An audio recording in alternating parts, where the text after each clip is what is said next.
Hello, welcome to today's version of Baby Boomers Video Tales. I'm Jim. My guest today is Patrick Garrett. Let me bring him on here. Hi, Hello, Jim. Pat. How you doing? I'm great, Jim. How are you? Thanks for having me on. Thank you for coming along on this ride. We'll try to have a good time today.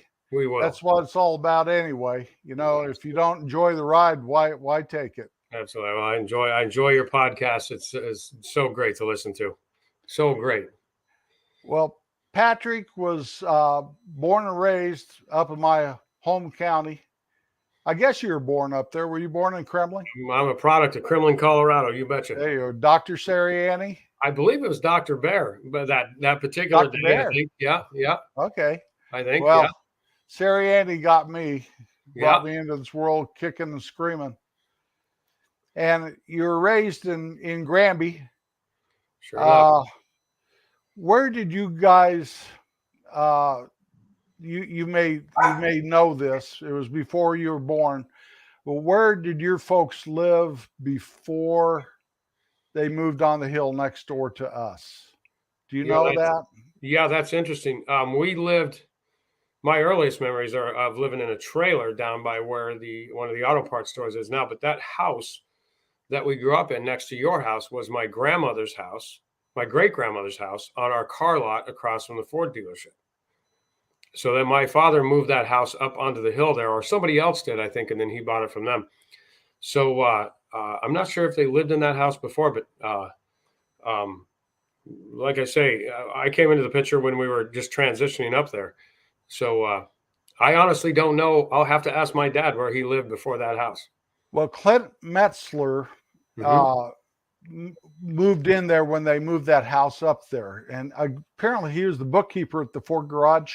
Yep. And so, and they moved probably when Mary Ellen was in second or third grade. She was my age. I remember your podcast about that. That was a great one. Yeah. Yeah. So anyway, went to Middle Park High School. Yep. And what happened with you once you got out of high school? Why did you fill us in there? I went to Western State in Gunnison. Followed on the coattails of a lot of my family. My sister Holly, a lot of people from Granby had gone to Gunnison. My brother-in-law Kent Zastro went there. I went there and met just an incredible group of people. Opened my eyes to kind of a whole different world. And it probably is with everybody with college. The people I met there are still my best friends today. So yeah, I was there and came back to Grand County. Was married briefly, went through some turmoil, and then long story short, I found myself on the East Coast in the early 90s. So in the early 90s, you've been there since the early 90s. About 30 years. Now you live in Boston now, but didn't you live like in Vermont or something also? Yeah, absolutely, yeah. And anybody that follows me on Facebook knows that I have a unique relationship with Vermont. I call it Vermont. I met a girl. A lot of people, that's how it starts, in Colorado, who had just graduated from college in Cambridge, Mass. We were living happily in Grand County, snowboarding and being young and foolish. And she got a job one day from a gentleman in Waterbury, Vermont, who asked her if she'd want to come to Vermont and run a school. And that guy happened to be Ben Cohen of Ben and Jerry's. And so she came to Waterbury, Vermont, and I followed and thought I wouldn't spend 6 months there. It was kind of I thought maybe the most godforsaken place I'd ever seen, but that was 30 years ago. So, Vermont's a terrific place. I've raised my kids there. It has all the benefits of Colorado. Beautiful place. Very cold. But as my career sort of evolved, I've worked in New York City, Boston, Washington, D.C., a lot of different places. And over the last 10 years, I've sort of really kind of centered in Boston. I'm a kind of a fast-paced guy, so I like to be right in the thick of it. So I live right in the heart of the city in Boston, right in Charlestown, and I love it. Absolutely love it. Now, what do you do exactly for work? Are you a stonemason? I see some of your work that you post on Facebook, and it looks more like you're an artist to me. Well, so there's an interesting story, Jim, and I'm going to take you back to Granby's, how that story starts. Um, I think the only real skill that I left Grand County with was the ability to truck drive for Jim Winters. Drove log trucks for Jim Winters. If you ever had the opportunity to drive log trucks in Grand County, you learn a lot about yourself, and you come out of it being one tough individual. I had a lot of experience in trucking, and I did some heavy haul trucking around the country. And when I came to Vermont, I got involved with a firm that was moving granite products all over the world. The company was called Granite Importers, and we were moving, raw granite from South Africa and China and India and Norway, and we were doing these incredible architectural projects in New York City and in Boston and DC. And I just, as I became kind of immersed in that world, it was commonplace for Vermont because the industry is so seated there. But for me as an outsider, I was fascinated by it. So long story short, I became involved with the Tweed Courthouse in Manhattan, which sits at City Hall Island. That was when Giuliani was mayor. And one of my jobs, I ran a trucking company that dealt specifically with delivery of material to stonemasons on big architectural projects. That particular job involved several hundred truckloads of marble from Georgia. And just as a trucking guy, if I missed one load, 80 union masons got to go home with full pay at my expense for the day. I didn't miss a load. And when that project was done, the city of New York, specifically the Economic Development Committee of New York, for whom I was a great client of mine, they gave me an award for that project. And I didn't realize at the time that I was project managing. I thought I was just doing my job. And that sort of led into a lot of other things where I really am a project manager. I'm not so much a stonemason. I do own some stone fabrication companies, and I love the stone industry. But my real job is that I manage these big, giant projects. And I'm very, very fortunate. I mean, the projects that I've been involved with, I like to tell people I've done more once in a lifetime projects than I can count. And I don't mean to take that lightly. I'm just completely humbled by the experiences that I get to have, the people I get to work with. I work with the 9/11 Commission. I've worked with the Boston Marathon Bombing Commission. I've got to be part of some really, really, some really significant projects. And I'm very fortunate to have been able to do that. So I love my job. I love what I do every day. What about, I see these things like when you go to, you're going to go over the bridge, and on the right, the driver or the sidewalk side of the bridge, there's a big sign cut into stone saying, this is so-and-so bridge, or maybe a cornerstone of a building, or like a monument or something. Do you do that stuff? Because you post those once in a while, and that's where I talk about your artistic. Sure, absolutely. I own I'm part owner of a factory in Vermont. I have an incredible partner in Vermont. His name is Shane Thurston, and we've been business partners for 20 years. And if you've ever had the opportunity to really get to know a true old school Vermonter, you get to meet somebody who is just so strong, is so incredible. And so we tend to do a lot of civic memorials. We've trying to think of some that we've done. I started with the Women in the Military Monument in Arlington Cemetery. We've done some 9/11 memorials in New York City. We're doing the Martin Luther King Memorial right now in the Boston Common. So we tend to get involved in these big civic memorials. I do some memorials, Jim, for individuals.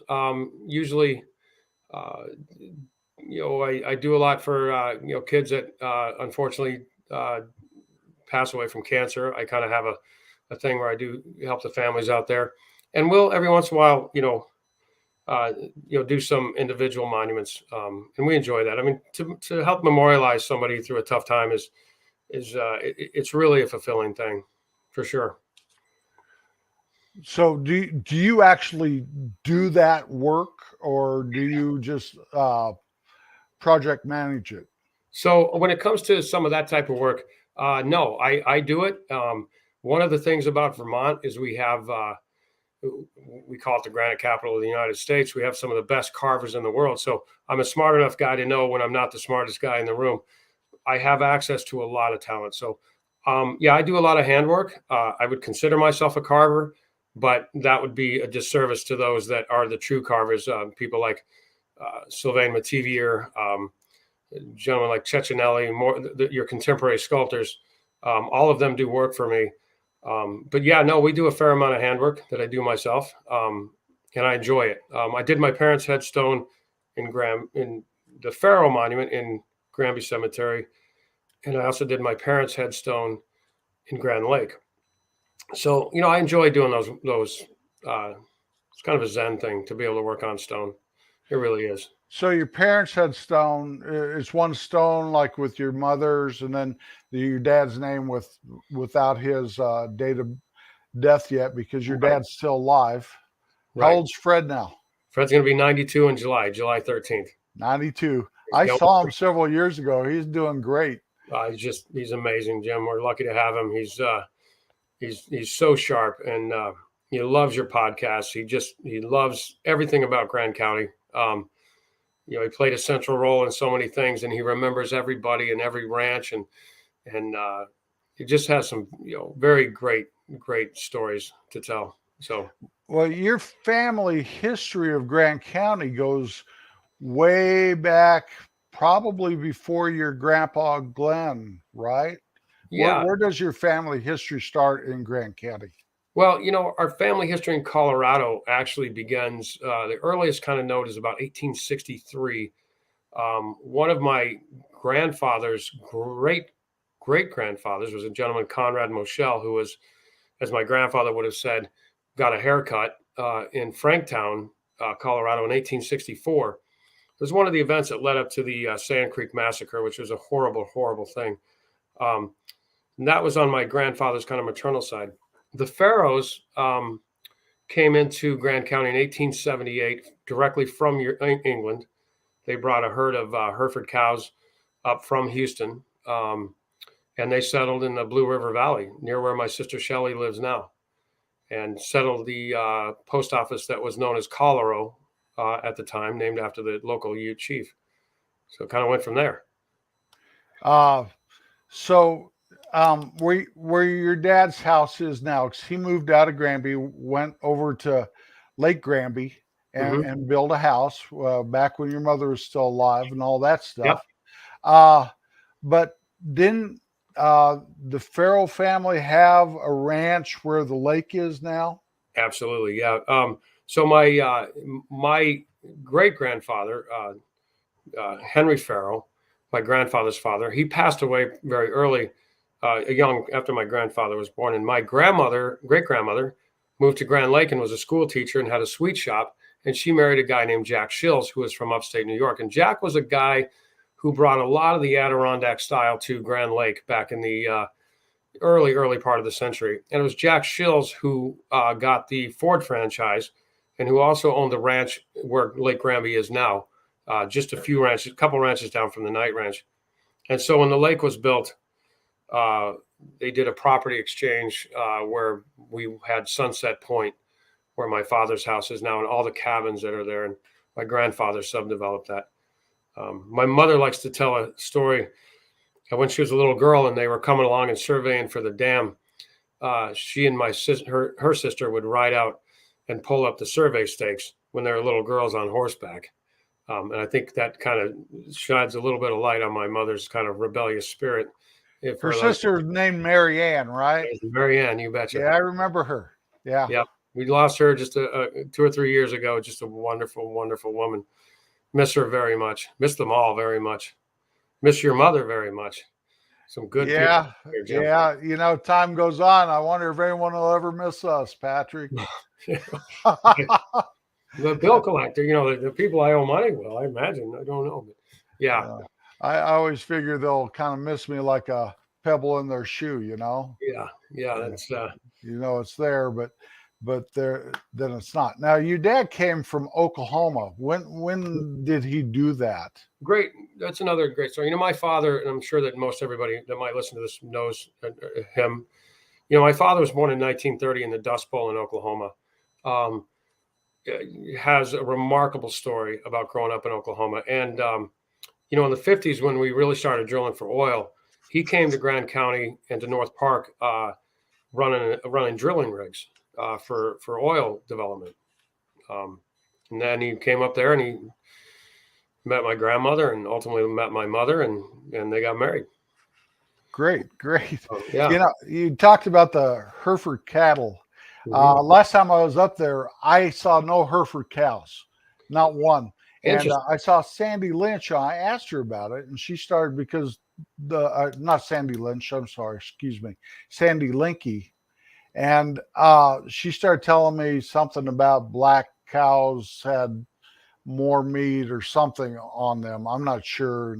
If Sandy, if you listen to this, I apologize, but it just amazed me that the Linkies, the Hereford cattle and all that all around, and I didn't see one up there. That's interesting. That's interesting. I have a podcast about a guy that brought the cattle up there, but it was a tall tail, like Pecos Bill, that kind of stuff. Yeah. And so I made a tall tale about bringing the Hereford cows up to Grand County because I always just kind of thought that was the Grand County cow. I think it really did. And I was kind of amazed that last time I was up there, I didn't see one. And it's interesting. Yeah. You if you grew up in Grand County, you lived in fear of those great big old Hereford bulls, that you see on the Horn Ranch, or you think, boy, I don't want to get on the wrong side of that fence, Yeah. Well, they're a pretty cow too. Their markings and all that. And they're more stubby than I think some of these Angus cows and whatever. But that always I associated it with Grand County. My father, along with a lot of, he understands the cattle business, and so does Chuck Alexander and some great people like that. And, they talk about the different breeds and stuff, but certainly, you hear more about the Angus than other breeds for sure. But I hope that anybody in the cattle business in Grand County is doing well. I know they've been through some tough times, and I hope that, it's a hard life and a good life. And I hope that everybody that is involved in that is doing well. Yes. Yeah, it is a hard life. It really is. Everyone thinks being a rancher is kind of a romantic thing. But I remember watching Buddy Linky out there making those great big loose hay bales. And then in the wintertime, a horse pulled sled, they go out to that hay bale and throw a bunch of hay on there and go out and feed the cows. And that's not how the farmers around here do it anymore with those big round bales. No, if you're ever lucky enough to get to go with Chuck Alexander, terrific teamster, somebody who understands and appreciates the heritage behind that. I've had the opportunity to go out with him a couple of times with his team and feed the old way, and hats off to anybody who kind of preserves that heritage. That is stuff like that is becoming lost to history. And so somebody like Chuck that still does it, that's amazing. Yep. Yeah.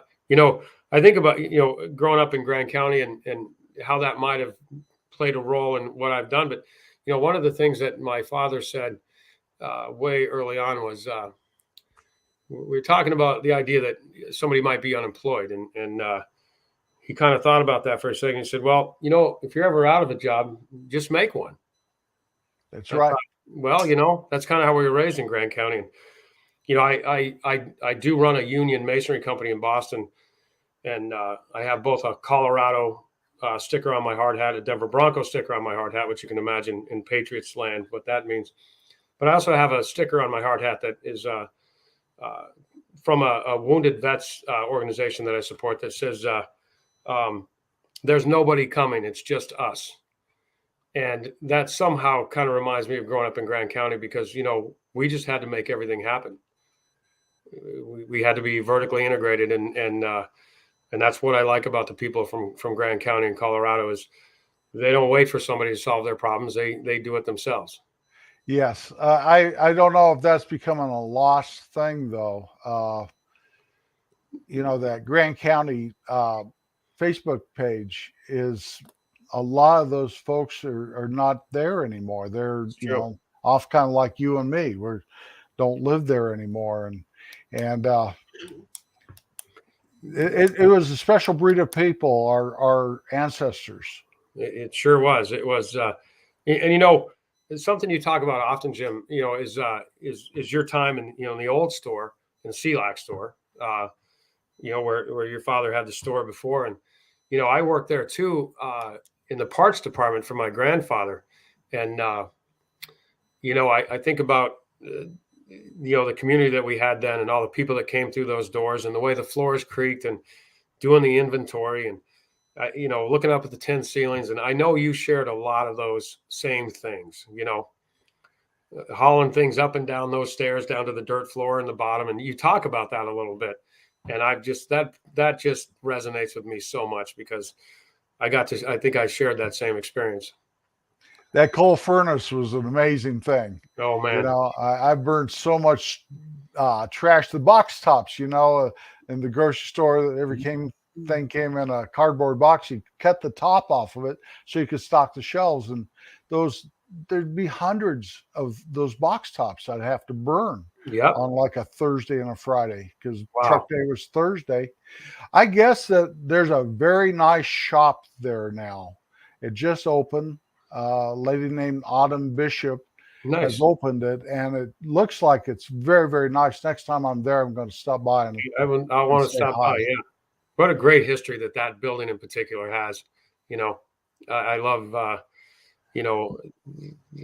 everything about that. I mean, one of the things I think about when I come to Granby is I work with a lot of urban planners. I work with a lot of talented landscape architects, and in places like New York and Boston, and places where real estate, is really tough to come by. And then I drive down the main street of Grand County, and I think of Granby, and I think, who in the world had the forethought to make this main street that wide? Yeah, that's true. Old Victory Highway. Yeah, I still don't know the answer to that. But that was some forethought. And I think it made Granby kind of a unique, a unique place, because anybody that came, down Highway 40 came through there. So, well, and they come through town pretty fast, 40, 50 miles an hour. Vern sit there. He could have written tickets all day, just like an Empire. Oh, goodness sakes. You don't want to go a mile an hour too fast in Empire. That's true. Yeah. You're talking about Mr. Bertzel. What a great guy. What a great guy. I haven't thought about him in a long, long time. Long time. Didn't your grandma Peg work at the phone company with Marguerite Bertzel? She sure did. She and Marguerite were best friends. And there's a terrific picture at the Grand County Historical Society in Hot Sulphur of all of the operators at that time. And there's Marguerite and my grandmother, and a bunch of local Grand County characters. And I believe that my grandmother always had a stool that said Mountain Bell from that time. Yeah. That neighborhood in Granby back in the day, the central kind of Granby community there was just such a great cast of characters. Carla Craig and the Robinsons, the Malones, the Bertzels, the Farrows, the Folks. There were just so many great people. The Childress family, the Wests, everybody that made up that community. Yeah, they were just, when it came right down to it, there were just a few families, because everybody was kind of related. Yeah. On Main Street, I know there's so many of those stores where some kind of uncle or aunt or cousin or something owned those businesses. So I just kind of thought I was related to everybody in town. Right. And in a way, we were actually small town, 500 people. And I know the people in Hot Sulphur and Fraser kind of felt the same way, probably Kremlin folks too, about their community. Right. Yeah. And now I think everything's kind of blended. Maybe not. I can't speak for it, because it's been so long now. I've moved away in 1988. Right. Which is a long time ago. Well, you were probably still in high school. I graduated in '84. I would have been in college at that point, I think. Yeah, but Oh, okay. you know, Granby's changed a lot. But you know, one of the things that I think is interesting is, you know, my life revolves around Stone, and I'm one of a few people, just because I think I'm kind of a knothead and kind of a nerd. But you know, I love Stone, um, and I love to know the history behind stones and where they came from, and I'm often called on to bring that knowledge to jobs. But you know, the fact that in Granby, you know, we lived on Garnet Street. There's Agate Street. There's Topaz. There's Diamond. And you know, I often tell people, they say, "How'd you get started in the stone business?" Well, I grew up on Garnet Street. You know, I came by it honestly, and I love that. I love that about that town. Yeah, the Rocky Mountains. Yep. Yeah. I just every time I go there, I think, you know, wow, here I am so many years later, uh, in the stone business, and know that, you know, how many people grew up on Garnet Street, you know? Yeah, So, yeah. that's amazing. It really is. Yep. What about, I want to just touch, Carolyn Garrett had a lot of kids, but the last 4 of them were 2 sets of twins. 2 sets of twins. What Yep. did that, you right in the middle of it, but what kind of dynamic did that have? I remember there were babies everywhere, but There were I was babies older. I was quite a bit older than you, I think so I that, remember that. you know, yeah, I think they like that bonus baby, I guess. Yeah. I mean, I didn't know that they were going to have twins with us. I think that they figured out that they were going to have twins with Becky and Bob, and I don't know what happened. But you know, if you know my dad, he's kind of frugal, so you know, 2-for-1 deal works pretty good for him. So you know, There you go. That explains everything. I'm glad he didn't go for the 3-for-1, Jim. So I'm sure that my mom is too. So you know, well, you know, I can't look at a Ford car to this day without thinking of Fred Garrett. no, I much preferred trading with your dad than your grandpa. oh man, Fred was, he'd work with you, you know, and Glenn never gave me the impression he was going to work with me at all. He just, you want to buy this car or this pickup truck, you know, and Fred would, well, let's see what we can do. How about this, or how about that? Or, you know, he was one of my favorite people to ever work with as far as a businessman in town. He's you know, I realize that, you know, over the years, Jim, that, you know, he's a man that has a lot of compassion. He has a lot of empathy, and he, you know, cares very deeply about people, and he wants things to work for people. And I don't think I realized about him until, you know, much later. You know, and he was the kind of guy that, you know, when a rancher would pass away suddenly, you know, he would just become involved in, you know, helping the widow or widower kind of help deal with the ranch and things like that. And yeah, I realized many years later that wasn't something that he had to do. That's something that he wanted to do.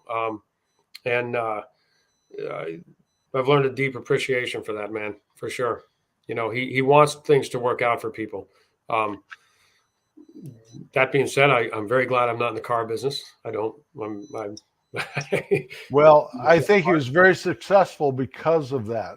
You know, if you do things not to, you know, out of love for other people, you will become successful at whatever you do. Yeah, but if you just do it for the love of making a buck, a lot of times that'll backfire on you. I believe you're right. I believe you're right. Yep. So Fred Garrett's a great example of that. Fred and Pete Robinson, those 2 guys, you know, loved trading with Pete. He took care of my vehicles, and Fred sold me my vehicles. So Pete was just such a great guy. What a character. What an institution he was. Yeah, he kept everybody rolling. He had quite the elk hanging up there above his cash register. He sure did. Boy, I haven't thought about him in a lot of years. What a hard worker he was. Yeah. Brutal, 7-day-a-week man he was. He was. And there was overalls with his rag sticking out of his pocket every day. Yeah. So but you can go up and down Main Street of that little town and say about the same thing about almost everybody that right? ran their business up and down that main street. Yeah, it took a lot. Well, your father Amazing. knows, and you know, it took a lot. It took a lot to keep a business going up there. It wasn't easy. It wasn't easy. Not Tough. what 500 people, and maybe they pulled them in from all over the county, but the county was not that big back then, Right. And it was and remote. so it was really something. And it our parents gave us something that money could never buy, Patrick. Absolutely. That Absolutely. that is fact. I'm running out of time. Do you want to share anything else before we get out of here? Jim, I just want to thank you for the work that you do. You bring a lot of joy to a lot of people. And in as much as the stories you tell, Jim, I think it's the way you tell them that brings so much to them. And that's a gift. It's a Well, real thank gift. you. I Thank do you. appreciate that. I really do. It's my privilege to have you come and share your story with us. Maybe we'll do this again someday. I hope so, Jim. All right. Okay. Well, Take thank care. you, Patrick. Thank you. Have a good day. That was Pat Garrett. I've known him forever. That is a fact. The whole Garrett family is just near and dear in my heart. I hope you enjoyed this episode of Baby Boomer Video Tales. You can find us at babyboomertales.com. Once you've arrived at our webpage, there are links to your favorite podcast provider where you can find Baby Boomer Tales podcast. There's also a link to our Boomers General Store where you can purchase all things Baby Boomers, including our famous Baby Boomers Tales mug. Let me show it to you here. That's my best seller. Maybe it's because the only thing I ever have that I can stick out there and show you. Also, I have a book called Got a Job about an old guy that got fired from a job one time and the struggles he had to forgive everyone involved. You can find that at Amazon. Well, my time's up. I'll be back again, maybe a couple weeks, but I'm not sure when. Always be kind. It's the secret to life.